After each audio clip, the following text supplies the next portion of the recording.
This video is brought to you by Devout Decals, makers of reusable Catholic art for your home altar, your bedroom, and your home classroom. The debate on whether Benedict XVI validly resigned the papacy or not, or whether he secretly didn't resign the papacy at all and just led people to believe that he had to protect the church against the errors of some monstrous pope that he knew would come after him. That debate, many I think would agree, has become tiresome, at least for many of those who aren't exactly convinced by one side of the argument or the other, whose answer is, I don't know. It's not tiresome to those partisans of the debate who are either adamantly opposed to the debate itself or who are extremely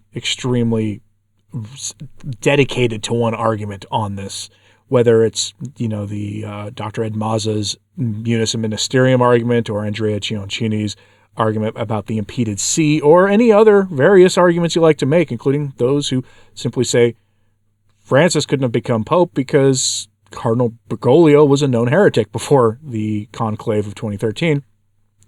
Whatever your position is on this, for observers who are not part of the debate, it's a tiresome thing to watch, because we hear the arguments over and over and over again. There isn't exactly a lot of clarity coming in this debate, at least not for those who aren't wed to one position or another. But now there's a new question that's being asked, and it's the most basic, simple question. This is being asked by a religious in Italy to Archbishop Gänswein. You may remember, Gänswein was the handler, if you want to call him that, the secretary, personal assistant to Pope Benedict XVI. And for a time, he was actually a secretary to both Benedict and Francis at the same time.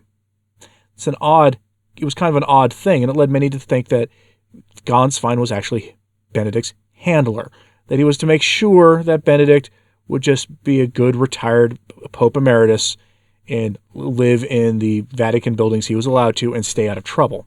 That led many to believe that. But then Gänswein was summarily dismissed from service to Francis and made full-time Benedict's secretary, and it became known that Francis didn't care much for Gänswein, which was made all the more apparent when Georg Gänswein was dismissed from Rome, and not only not given a mediocre post beneath the station of someone who had spent a lifetime in the Roman Curia, but was given no job at all after he was done. He is now living somewhere in Germany, assisting a local bishop, because Gänswein is still an archbishop. He never ceased being one. So he's in some capacity assisting a bishop in Germany somewhere. Much of his problems having to do with, of course, writing a book about Benedict and spilling the beans that Benedict was not pleased at all with some of the things that Francis was doing. And this religious asks a very, very, very basic question to Gänswein that will, if Gänswein ever chooses to answer, and to answer honestly, and we should presume that any answer he gives would be honest unless he gives us reason to not believe it, it would answer this question completely about what Benedict really thought about Francis, if Francis was the Pope or not. And this letter it's a short letter published by Marco Tossati on his website. Those of you really curious about, who really are deeply wedded to this issue, I'll have a link to it in my show notes today at returntotradition.org. If you have your own websites or YouTube channels or ministries related to this, feel free to share it around to try to get some answers from Gänswein, because this is a very basic question that could put a lot of this to rest. So let's go to that letter now from the religious. It's addressed to Marco Tossati, the Italian journalist who runs his own question, and the article is Questions from a Hermit Monk to Monsignor Gänswein and Benedict's Memores. I'm thinking this here means his writings, the Benedict's writings that Gänswein may still have. Dear Tossati, for years now I have seen the opposing factions persist regarding the actual resignation of Pope Benedict and the legitimacy of the election of Pope Francis. By now the rivers of ink spent on the distinction munus and ministerium between various dates and clocks have actually tired many. Taking into account that, in my opinion, Pope Ratzinger's style and correctness and precision of thought would never have suggested him to follow paths made up of subtle expedients and juridical-like wiles, not dictated by faith but by a simple human strategy, they would have jeopardized unity of the Church. I would instead like to pose the question on a side on which I have never seen, I could be wrong, a debate open up. I will try to explain the issue in short and hopefully clear words. Let's start from the fact that Ratzinger concelebrated with Pope Francis as he celebrated daily in his residence. When you, and I presume he means Ratzinger, concelebrated with Pope Francis at the time of the canon, what formula did you use? Daily in union with those who celebrated the Eucharist with himself or with Pope Francis? I'll interject here. I think he is asking Gänswein both himself, who did you concelebrate when you offered Mass with Francis, and who did Benedict offer the Mass in the name of? Because when the Pope asks, when a Mass is celebrated, the Mass is offered in union with the name of the reigning pontiff. Even the SSPX do this, for those of you who think they're schismatic. It's the biggest sign that they're not. The Pope's name is said in the Mass.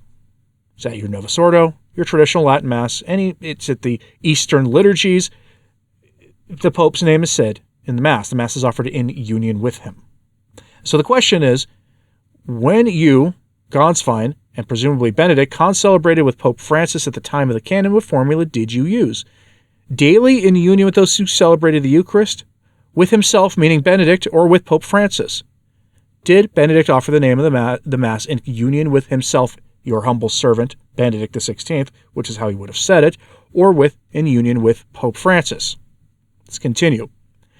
There is the thesis, hypothetical and unproven, of some journalists who would maintain that personally, Pope Ratzinger always celebrated in union only with himself, not being in reality emeritus, but still effective and only Pope. That in concelebrating with Pope Francis, he would either have pretended to concelebrate, or had secretly used the formula in union with me, your humble servant, or worse still would have lent himself to a concelebration, which in fact was not such but sacrilegious, the Eucharist being the sacrament of unity of the Church. Another clarification that should be clearly brought to light and demonstrated: with what right did Benedict XVI celebrate after his resignation? In my opinion, as ascertaining these aspects of specifically asking for the testimony of Monsignor Gänswein and the 5 Memades who looked after him, and to those who were able to participate in his masses, does not seem to me to be an impossible task for investigative journalists who are truly such and who have, it seems to me, never delved into these questions in search of an answer. A cordial greeting wishing peace to the entire Holy Church of God and to each of its countless readers. Signed, a anonymous priest monk in Monaco. And it is a very good question. We could put the whole thing to rest. If people know for a fact and honestly attest to Benedict offering masses privately or concelebrated with Francis in union with Francis, naming him in the canon of the Mass, that will put this to an end. Because otherwise, Benedict would have been committing sacrilege, a grave mortal sin, one of the gravest mortal sins imaginable.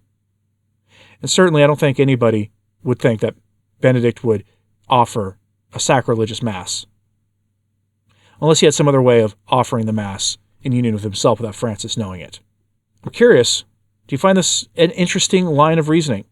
This should be such a simple thing to put to rest, like I seem to think.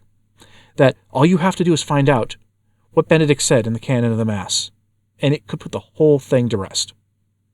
Or, conversely, if it is discovered through testimony of somebody who was there, who attended a private Mass of his, that he did offer the Mass in union with himself, your humble servant, naming himself in the canon of the Mass, that this could really lend credibility and much needed foundation of factual support to whichever particular thesis you prefer.